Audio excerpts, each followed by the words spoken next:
So get this, a human-sized Labubu figure has just sold for 150,000 US dollars at an auction in Beijing, setting a new record for the toy. Now, this mint green Labubu is about 130 centimeters tall and said to be the only one in the world. Labubu is a creation of Hong Kong-born artist Casing Lung. The record price shifting the character from a craze to a collectible. Now, Labubu actually belongs to Pop Mart, which is a Chinese toy maker who shot to fame in recent years after global celebrities were seen carrying its creations. Pop Mart's other characters, such as Crybaby and Dimu, have also successfully ridden on Labubu's popularity. While Labubu keychains are priced around $20 officially, it's a different story for the bigger-sized, rarer collectibles in the second-hand market. The price of a 79-centimeter tall version, for example, has climbed to almost $5,000 from an original price of around $1,400.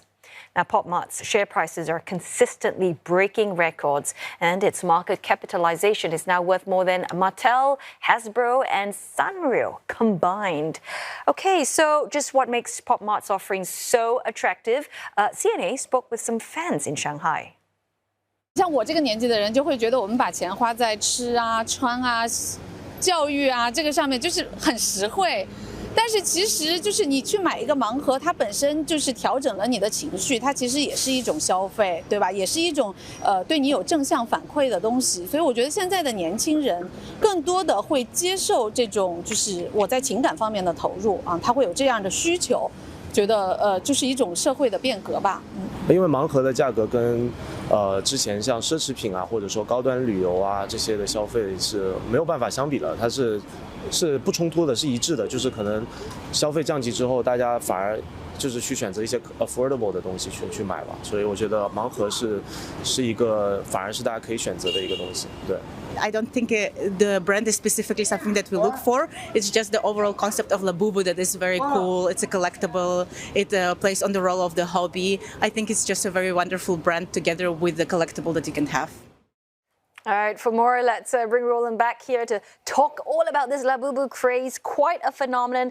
It is, you know, it all kind of started from these mystery boxes, right, costing like maybe 20 to 30 bucks, and then now it's gone up to this six-figure auction results in under 6 years. So what's going on there? Yeah, quite a phenomenon. Yeah, we're tracing it back to 2019 when Hong Kong artist Long Ka-sing actually teamed up with Pop Mart to create this Labubu, which is a monster series inspired by Nordic folklore and his imagination. So these rabbit-like figures you've seen, you know, with like a mischievous grin and bunny-like ears, they're selling like hotcakes in China. You mentioned the mystery box. It's the thrill of actually, you know, going to buy one of these, not knowing what you're going to get. And then if you don't get it, then it's going to feed into your collector mentality to try and get the one that you want. So you're going to keep buying. And with Labubu and its clever marketing, they've actually come up with limited editions, variant editions. You even have different variants for different countries. So collectors want to collect those that they haven't got in their particular country.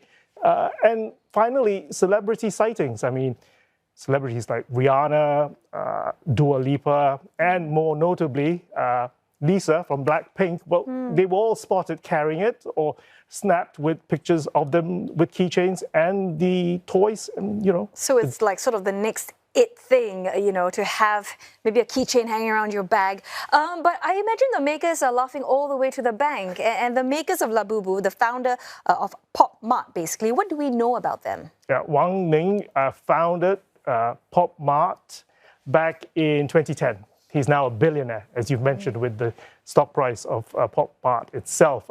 Hails from Henan province, 37-year-old, has a degree in advertising. He founded Pop Mart in 2010, supercharged the mystery box sales system. He emphasized building relationships with well-known artists and then maintaining that strict control of scarcity of limited editions, secret variants, as well as timed drops. So you couldn't actually buy it.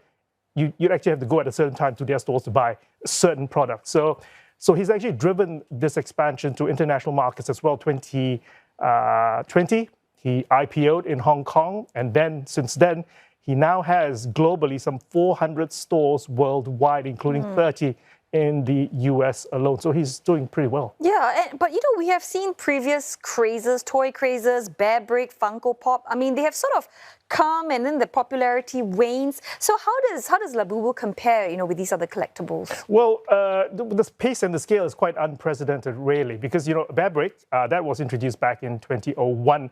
It took them nearly 20 years for one of their top collectibles, which was a collaboration with Karl Lagerfeld, the fashion designer.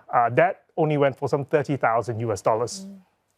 Labubu, as you just said, within 6-year period, it's most collectible right now, sold for $150,000. So it's really unprecedented in that case.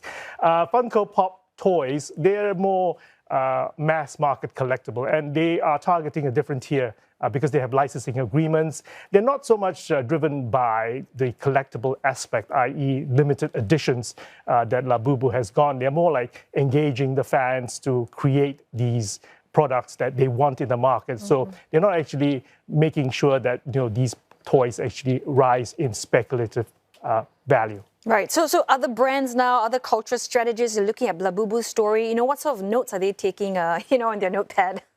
Well, I think they are telling, what it is telling us, the success of Labubu is that, with clever marketing, with the engagement of social media, especially with Labubu's case, it's about getting celebrity endorsements and not paying them for it.